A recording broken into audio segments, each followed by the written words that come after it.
Okay, I guess what I'm going to try and do is explain how I'm going to cut or how I did cut, or I'm refining the cocking cam. Um, this cam is what recocks the firing pin after you rotate the bolt. Firing pin falls, and as you rotate the bolt, it brings it back up. It's a kind of a difficult cut to make, and with the equipment I have, it's almost next to impossible to do properly. So what I did is I actually used an honest-to-God end mill and not this situation, which I'll explain later. I figured out where exactly I wanted the deepest cut to be. Indicated that and came in, cut it, rotated it in the vise, cut, and I followed the line that I scribed that I wanted to get the cocking cam to follow. Which left a very, very, very rough surface. You can imagine that it was a bunch of...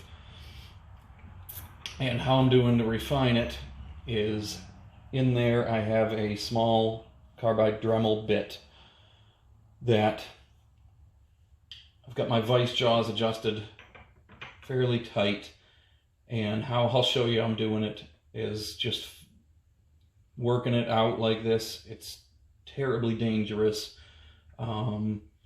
Yeah, I've already caught a few times on it, and it's a really janky setup, but I think it will provide me with an acceptable cocking cam in this if I take my time.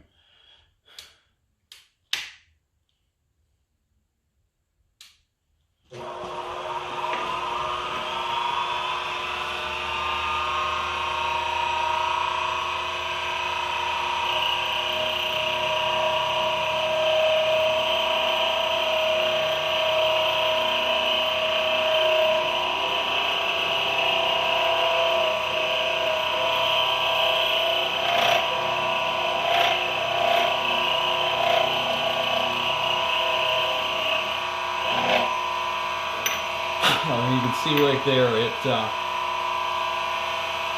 starts to chatter, when you get in those, when you're taking off the peaks and the valleys, and you're down in the valley, it likes to grab.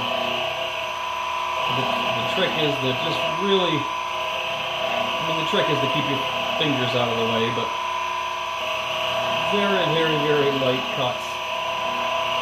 And,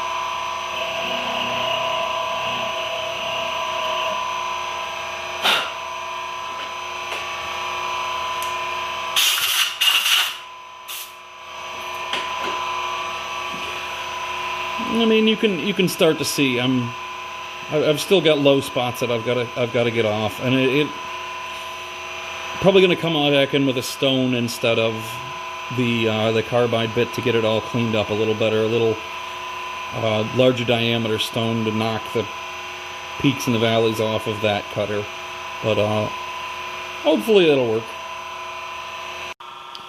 Okay, I've got as good as I could with that really small eighth inch carbide. I've moved along to like a little over a 1/4 inch grinding wheel, and I'm starting to get to a point where that cam is nice and smooth. And you can see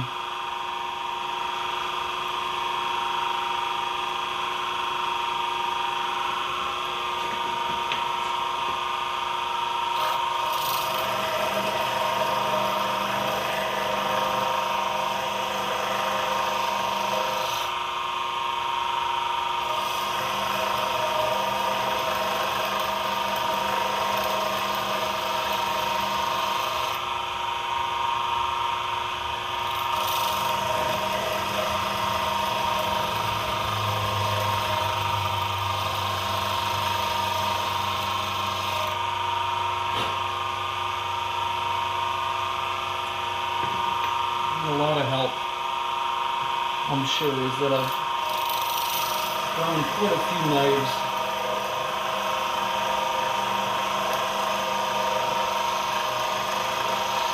Next to a grinding belt that's moving at a ridiculous speed. And what I'm doing here is not, definitely not a safe machine shop practice, but it'll get me the result I need.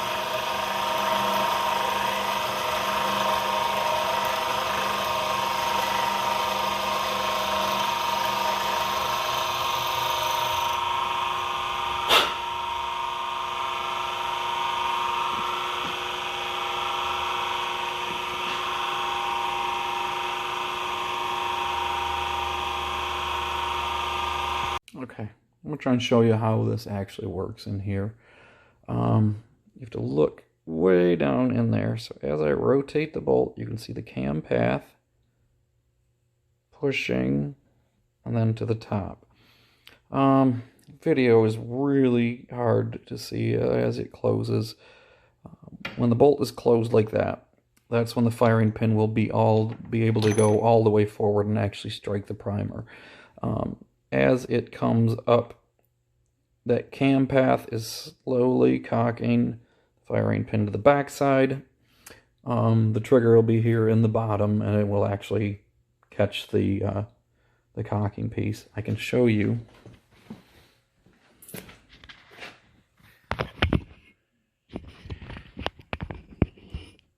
Let me see if I can get. There we go. Okay. So once the firing pin fires, this goes all the way to the bottom. This is not the firing pin. You can see my thumb right there. Now as I rotate the bolt open, pushes it back about 1/2 inch, and that should engage the trigger to the cocking piece. And if you wanted to fire again, it would stay right back because the trigger's holding it. When it fires, it would go forward. All that does is cock the firing pin and provide a safety to disengage the firing pin when the bolt is out of battery.